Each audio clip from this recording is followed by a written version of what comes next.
Hey everyone, how's it all going today? So, just wanted to make note here quick. There we go. So remember that fire extinguisher I picked up a while back? It takes air pressure, so on and so forth. And the whole idea of that thing was for when I'm baling. Basically, that's the biggest reason I got it. Now, according to New Holland, you mount that sucker right here, which kind of sucks because that's not very solid. And lots of guys will mount it up here, like, back you up a bit. Come on, you darn phone, back up. There we go. Or it'll come up here. Well, that's so friggin' high up, unless you're 7 feet tall, you can't comfortably unsnap her and pull it down. Plus, if your baler's on fire, you don't want the damn thing up there anyways. Or right here. Because to put it here, if you're running twine, you won't be able to see that thing turning. And if you have it here, you gotta have it quite a ways up, so that if you don't have a hydraulic pickup, so that your your crank for your pickup doesn't hit it. So it's gonna have to start way up here. I guess you'd be able to see the wheel, but then it's still sticking up fairly high. So what I did, and I don't know if I showed you guys this before or not, I mounted it on the step of the tractor. And really the only downside to it being right there is you can't open that door. Now, you won't be able to crawl. My fat ass is not going to get in and out of that door if I needed to. And the only reason I would go into that door is if I need a bolt or something from that pail that I have there for when we're cutting. There's nothing in there for when we're baling. It's only when I'm cutting. So there's guards, sickles, bolts, so on and so forth, all in that bucket. And if I need to get in there, well, into that pail, just reach down, grab the pail, take it out through the other door. That would be the downfall to this thing, because this thing is mounted here. There was no holes needed to be drilled. I took the main bracket, a couple of angle irons, drilled holes in the angle iron, 4 holes, bolted that bracket right down solid to the top step. I tried doing it lower down. This one would have got the main mount bracket away from the door, but then it's just sitting on the very edge, like that much it would be sitting on, and I didn't really like that. With it mounted here, it's sitting on the whole damn top step, so I like that idea a lot better. But it's there, it's charged. There's roughly 2.5 gallons of water in this thing. It's charged up to 100. You can see that. That's 100 PSI in the green right there. She's ready to rock and roll. Also, we have water, a 10-liter jug on each side of the baler. So, tractor's fueled up, oils are all checked. It looks like shit from going up and down that back road of ours. That's all full of water and mud. Gonna take this thing over to the shop, give the rat another blow job. Ouch. And grease the baler up. And then we'll be ready to rock and roll on the next field. What's the next field? The next field is that Oats. Take the brake off. That green feed Oats, 8 miles away, that CP and I were cutting on here. What the hell day was that? Wednesday, Thursday of last week or something like that. Thursday, Friday. And then we had all that damn rain on Sunday, so here we are Wednesday. Nope, today's Thursday. So it's been down a week. Yeah, I think it was Wednesday or Thursday, Friday that we cut it. So now it's been, basically it's down a week. So it should bail, but we got to check on the opening rounds that we drove on, because we cut it in a back and forth situation, right? So, but if it'll go, we'll be in there raking 2 into 1. It was still quite green. We'll be putting 2 into 1, and we'll be going hard on her. So I'll let you guys go while I do some more servicing here, and we'll talk to y'all later. Well, there goes CP. Guess I'm raking, because we can't bail these opening 8 rounds, and even some of the stuff that's the straightaway, like what I'm on right here, it's too friggin' wet underneath. They got more rain over here than we had at home, obviously. So I'm gonna rake the opening 8 rounds, so 2 into 1, make them into 4, and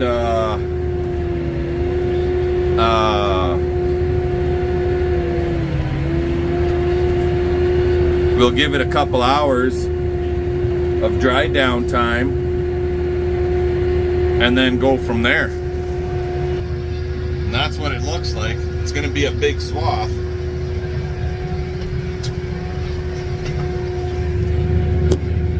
But it's a nice swath.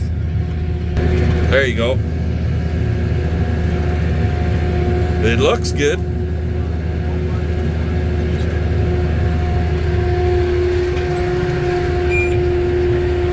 So we'll just give her Swan River on the raking part, and try and get this shit done. The wind is supposed to pick up to like 40k, so it won't take long for this stuff to dry, even with 2 into 1. So I'm gonna let you guys go. We'll talk to y'all later. Alrighty guys, well, we almost got our 4 opening rounds done. You can see those 3 big ones over there. We're just coming around here. That side's all done. Back behind me is done. Right here, it's actually a little bit lighter crop, but all of these 4, what's gonna be 4 rounds, was 8. All of these 4 rounds, it was all driven on from when we go back and forth. So that's why we're raking these up, fluffing them up, and with this heat and just a little bit of a breeze here today, I don't know, it's like 27k wind, it'll dry really friggin' fast. We're dealing with I think 34 or 36 degree temperatures Celsius, so that's damn near pushing 100 degrees Fahrenheit. For us up here, Saskatchewan, Canada, in the Capel area, that's pretty god-darn warm. I forget what it was like living with 100, 105 degree temperatures. I know we had it as a kid growing up back home down in the Wood Mountain Hills, but up here at Capel, you don't normally see 100 degree days. We always get them every year, like 30, 34. Every year we'll get a couple, 2, 3, 4 of them. This week, it's a good week. We're getting it more or less all week long, so it's a good week, good drying week, a good week for baling some stuff up, and a good week for the farmers that are combining. Stuff will dry down really fast, and you can get it in the bin real fast. Downside is, might be too damn dry. I heard a story of one feller down the South Country. He took a load of lentils in to the elevator. It tested 8% moisture, and they rejected it because it was too dry. Go friggin' figure, right? Anyways, I'm gonna continue on here, and we'll bring you all back a little bit later. Talk to you then. Alrighty guys, well, looky, somebody cut the ditch. I'm gonna guess it's the guy that owns the land. It'd be Adams. He's out there, he's got the tractor out there with the baler on the far side. Bumpy road here. Ugh. He cut some stuff down today. This hay is probably to the point where if he cut it today, he should be baling it tomorrow. But over there is the tractor and his old tractor and baler. Heston baler, Case tractor. And we are heading out.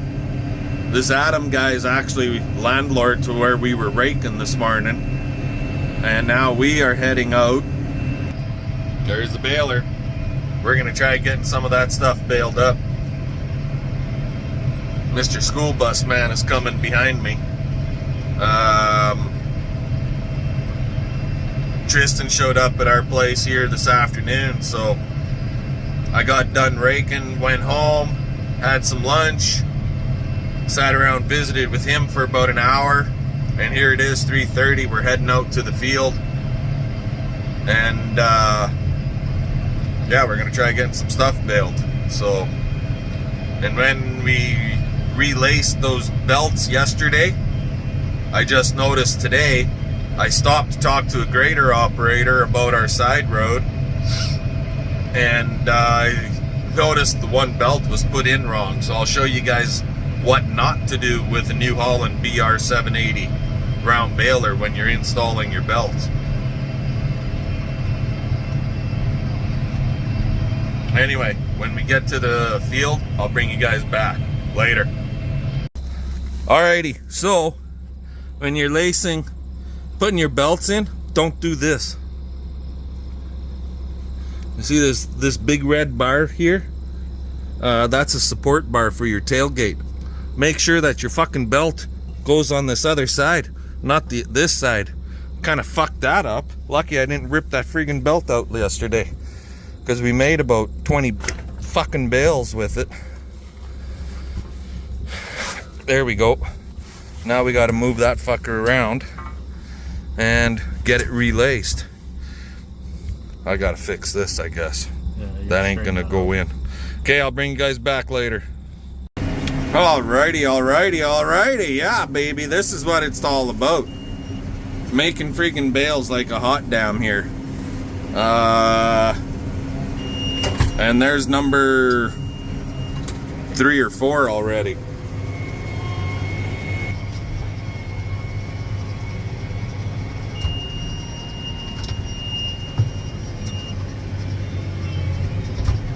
Well, you don't drop sons of bitches in the drink, meaning the slough. That's just off to the side right there. And let's go.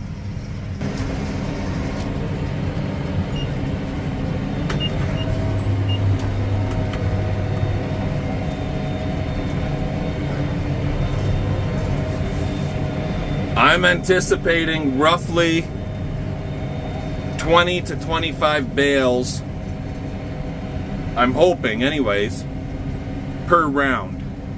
So on these 4 rounds that I raked up here, I'm hoping to see roughly 80 bales. Guess we'll wait and see when I get 1 round fully done.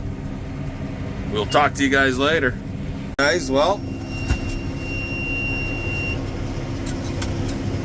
that bale right up there, that's the first bale that we made.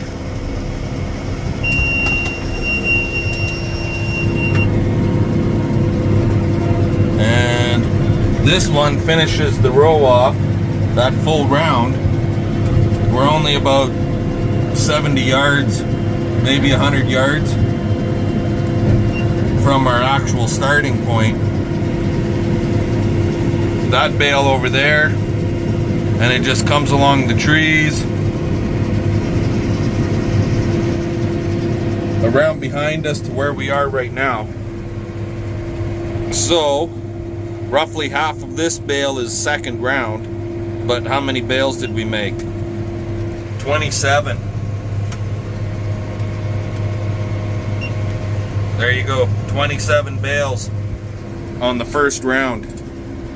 That's pretty damn good. Now what I generally do is start off in 9th gear, which is basically 5.1 mile an hour. And then once we get rocking and rolling a little bit in the machine, I bump her up to 10th gear, puts us up to 6.2. And if the swath is light enough, like here, I'll go to 11th gear, which puts us up to 7.5 miles per hour at Baling. Going up the hill, so 7.4. And yeah, these bales, until I run out of net on this roll, all of these bales will be net wrapped. Roughly 60 to 80 bales will get net.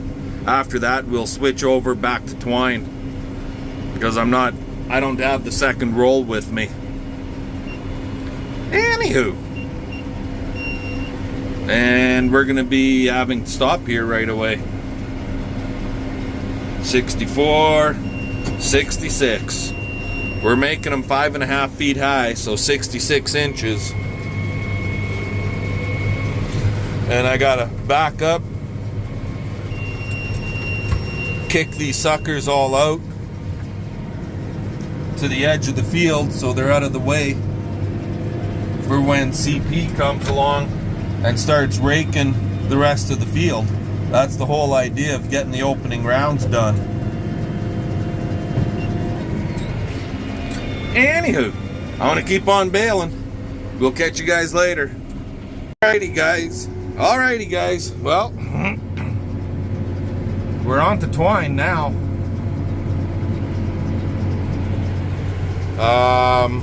Just ran out. We got 74 bales, and that sumbitch didn't cut. And that's why you watch your wheels. Your little twine wheels.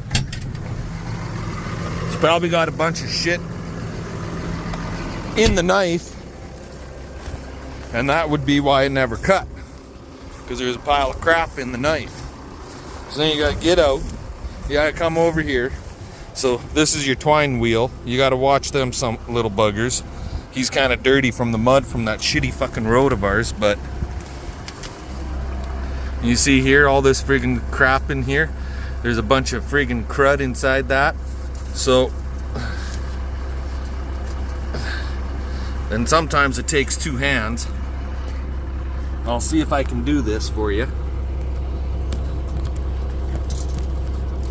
And we're back. I must have shut you off back there. Not even sure where I shut you off, but I got the crud out of that, out of the knife. And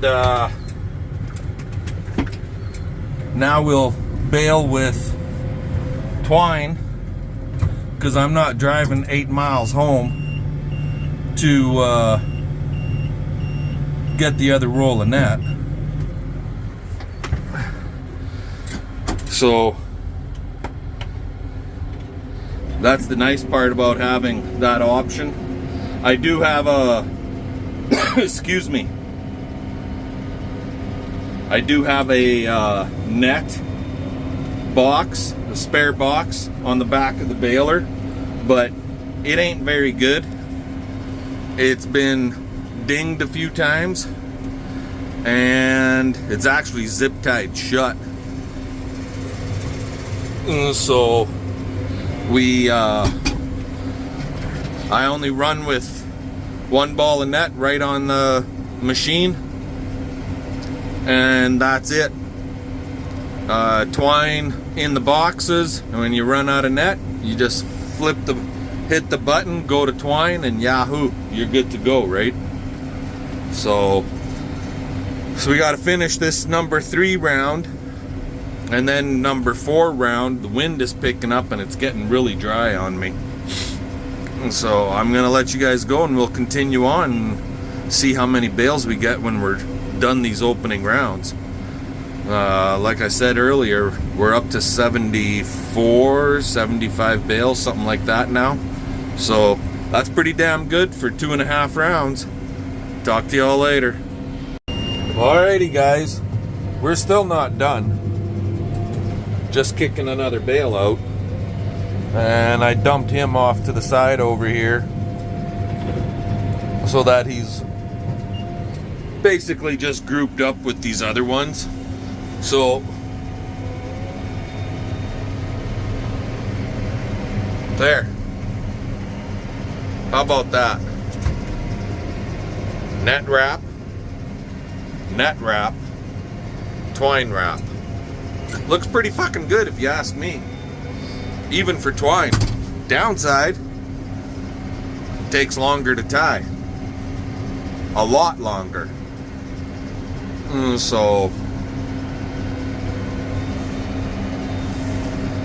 But the bales are really nice, and the bales are chunky. These are they're heavy bales.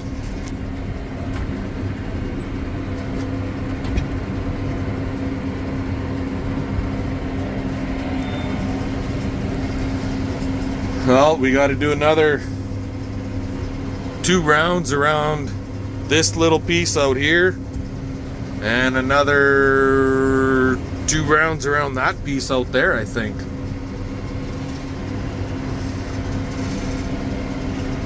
Yeah, but we're getting her. We're getting her, guys. We're getting her.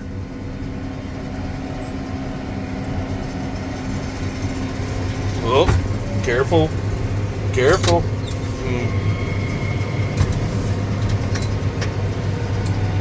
Just about plugged up the pickup.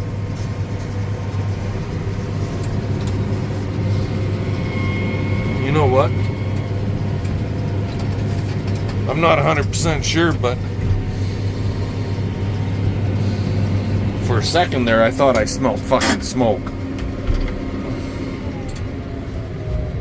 I'm just gonna stop and check this.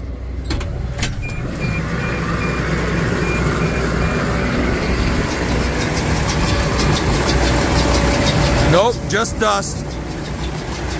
Not smoke. Whew.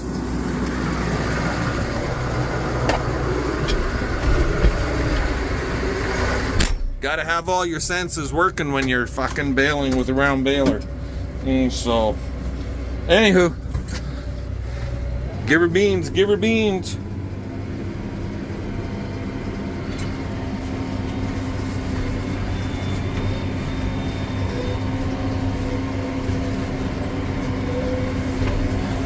She's getting later in the day. Stuff is starting to toughen up a little bit, which is actually a good thing. It's not chaffing so bad.